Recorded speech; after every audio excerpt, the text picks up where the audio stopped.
back to the Cities and Charlotte all staying safe and well, and our player rating show for City 3, Nottingham Forest 0. Yes, clean sheet, a win. Hey, we're back on track. Picked up another couple of injuries though, and an illness, so I think it'll all be back to square one by the time we play at Palace on Saturday as far as picking a side is concerned, but we'll worry about that then. Let's have a look at the player ratings for last night. 7:30pm kickoff, of course. Match day 14, so I think we ended up 4th spot. I think we're back in the top 4. Happy days. We'll have a look at what Simon Bajkowski thought last night. So Marc, not too many big differences, and not too many 3s and 4s that we've had over the last few games. At least we've got into the realms of 5 and 6 upwards today, so that's pretty good. 6 is an okay game, of course, as far as my rating. It's probably the same for Simon as well, looking at how he does his stuff. Right, let's no further ado, let's get on with this. Of course, please check out my story of the game as well, of little thoughts on Ortega starting this one.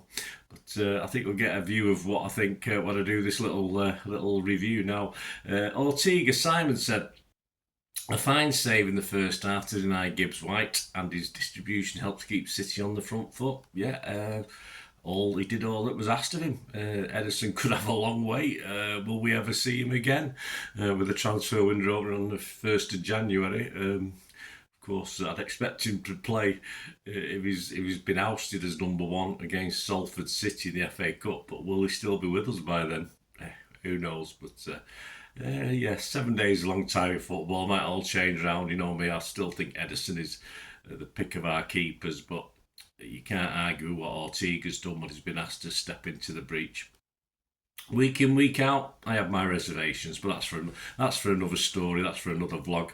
Right, I give him 7, and Simon give him 7, Ortega, did pretty good last night. Akanji, Simon said, picked it right back, earned a booking after ending up on the wrong side of a Forest attack, taken off at half time. Yeah, I was a bit in and out, I was struggling. They played a different end last night, didn't they?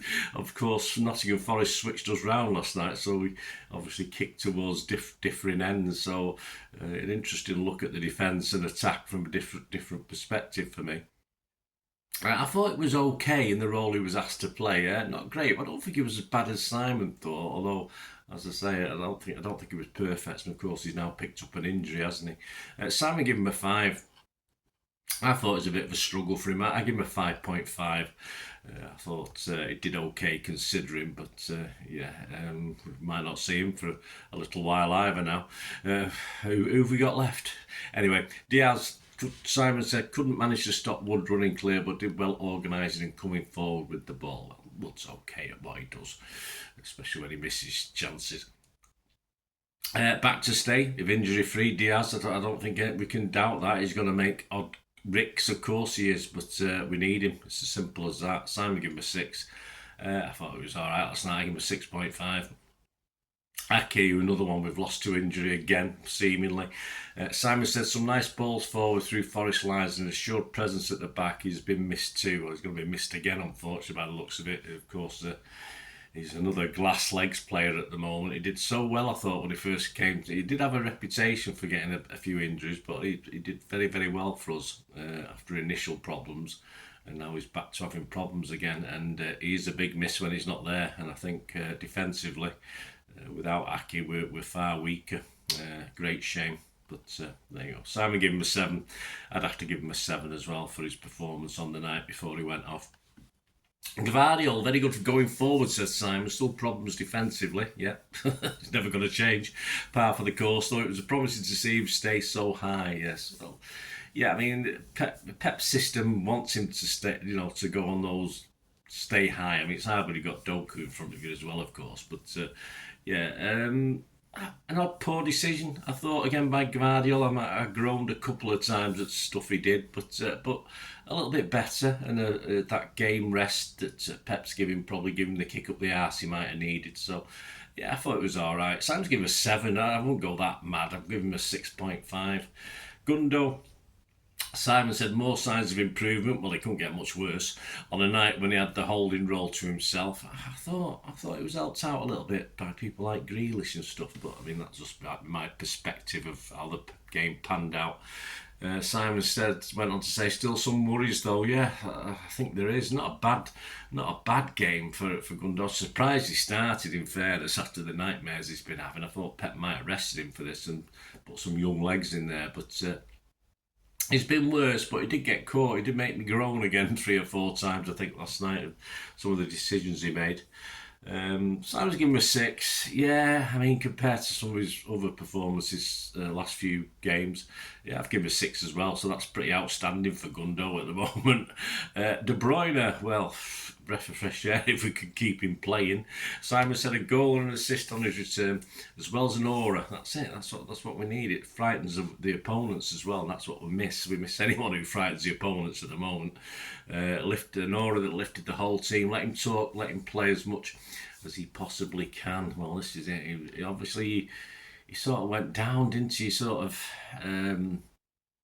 was on his bum at the end of when he got took off. But that because he was knackered. He seemed all right when he got his man of the match award, etc. But you know, I thought Pep might have pulled him off about 10 minutes earlier than he did. Seemed to again want blood out of a stone. Pep. It did worry me. Hopefully, he's come through that and he'll stay fit now. That's what we need going forward.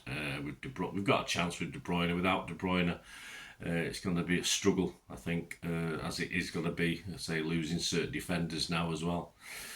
Yes, I'm giving him an 8. I'd agree with that. I'd give him an 8 as well. Bernardo, Simon said, another who showed more energy, zipping in balls from the right wing on top of his usual shift. Yeah, better from Bernardo last night. Best he's played in a little while. Not peak Bernardo, nowhere near that, but a goal. How many times I've said it till I'm blue in the face. I want Bernardo in and around that 18-yard box, causing problems, getting, supplying stuff, scoring a goal like this, which wasn't going in. That header wasn't going in. That was going wide till Bernardo put it in. Welcome bonus. Much better. Simon's given him a 7. I can't argue with that. Doku, Simon said, some much needed end product with an assist for De Bruyne, followed up by a fine individual goal. Yeah, I try and see what the movement's like for him when he's on the ball, but I'm so sort of busy watching what he's doing or trying to watch what he's doing. I forget. I can't really look. I can't. My eyes can't. If my eyes could swivel, look at him and look at what was going on in the box, I could try to figure out if it's poor end product or the fact that no one's really moving into positions for him. So someone will see that. Someone can see that looking at replays, of course. He can and decide, but I thought he was a total pain last night to Forest. Great goal. Perhaps should have had a second as well, in fairness. He'll be a bit angry. I thought it should have at least hit the target, but I thought he played defensively very well as well, coming back, helping out, and he looked up for it. He really did look up for it last night. Hopefully Doku's been a bit prone to injury, has a bit of a run. We need him on that sort of form. Can't see, it's one game, but we need that. Simon gave him an 8. I give him an 8 as well. Grealish, yes, well, I've been clambering perhaps for Grealish, and most people have to play a sort of different, sort of more midfieldy defence, middle of the park role rather than stick him out on the wing because of his ball retention abilities, and that's what we desperately need at times at the moment. Simon said he plays central inside Doku and grew into the game with more running with the ball than he normally manages. Yeah, and you're confident that it can. He's going to lose it. He's going to lose it occasionally. Hopefully not in front of our 18-yard box. But I think he knows when to do and when not to do it. I thought he was playing a bit of a double pivot with Gundo, but that's just my perception of it. I'm not too sure whether he was or not. But he just holds the ball like nobody else can in that City side, and if he can stay fit, again, he's another one we can't afford to get injured again. If Pep's going to utilise him in this way, it's probably because it's took Pep such a while to do it. It's probably not something he normally would consider his best attribute, but he did it very, very well, didn't he? I mean, Simon gave him a 7. I give him a 7.5. I thought it was. All right, he's had a few problems, injuries, other problems that we're not too sure about. But again, another player we just need back consistently playing. Haaland, yes, a good effort, said Simon early on, that Sells parried, but otherwise a quiet night as others took the limelight and he dropped deep a lot. Yeah, I've just watched that chance back. He took it all right. It was an okay save. It wasn't a fantastic save. Haaland almost did what he should have done. There's not a lot more he could have done. So he's a little bit unlucky with that one. And I thought he appeared to work a little bit harder last night as well than normal. Nothing came off really, particularly. Unfortunately, I think Pep was giving him a bollocking in the first half for a couple of misplaced passes that led to the breakaways for Forest. But yeah, I was reasonably happy with Haaland last night, even though, as I said, nothing fantastic. But I saw an effort for the team from Haaland last night. And of course, he possibly was a bit angry that Doku did passing that ball, but Doku went on to score, so he can't be too unhappy, can he, unfortunately? But there you go. Simon give him a 6, I give him a 6 as well. Substitutes, of course, Walker for Akanji.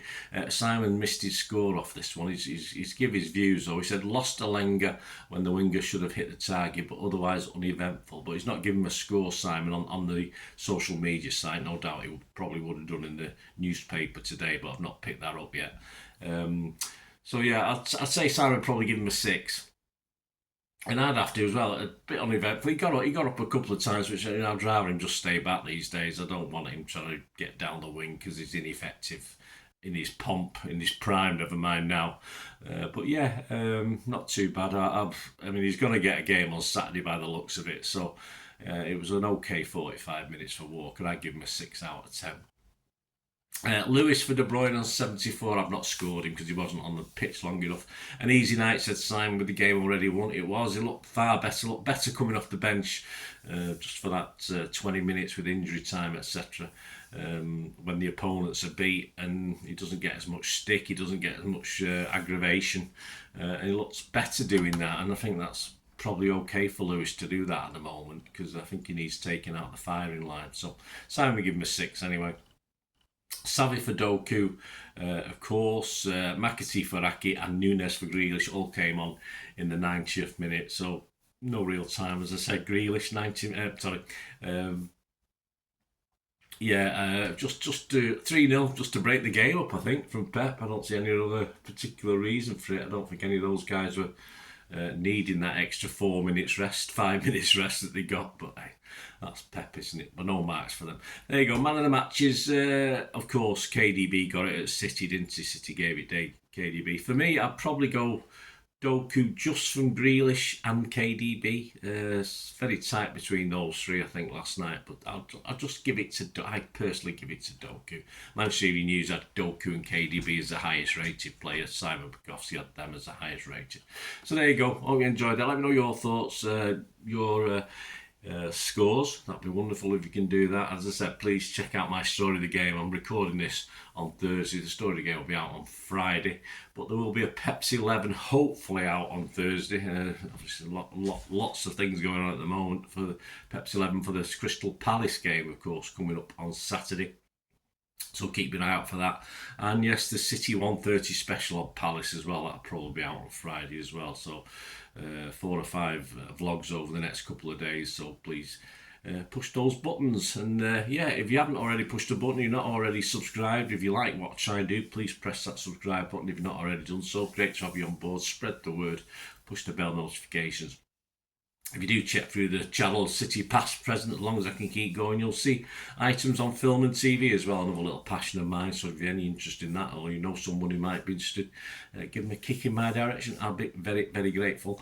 And yeah, before you go, guys, if you can just stay tuned, I do look for people to help support the channel. So if you can do that, please stay tuned for information of how you can help me out. I hope you enjoyed the feature, and yeah, if you can support me through the subscription, if you can subscribe, guys, that'd be wonderful if you've not already done so.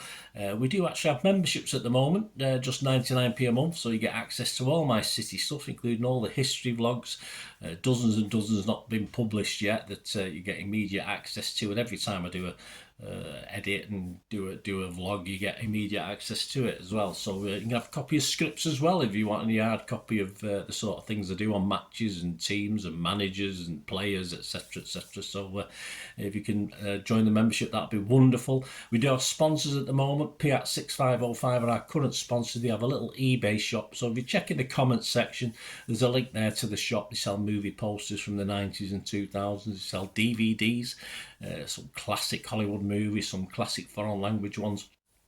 And if you do see anything you fancy on there, if you do place an order, just mention me, just say Bernard sent you, and you automatically get 10% reduction in the cost of your order. So fill your boots, guys, and my thanks to P6505. And yeah, if you want to support the channel just by watching the ads, that helps. Watch the ads, let them play through while you just have to check your phone or something, let it play out. And of course, if you follow any of the links, that always works as well. If you follow a link to one of the ads and you fancy something, I've done it myself. I've followed a link and actually purchased something from another organisation, but it can happen. It can happen. Not all ads are stuff you're not interested in. And of course, if you can give us a like, guys, that would be absolutely fantastic. All likes are much appreciated. Anyway, thanks for watching. Until the next time, of course, I only ever ask one thing, don't I? Please, I ask you all to stay safe, especially you Blues. Until the next time, come on, City. Bye for now.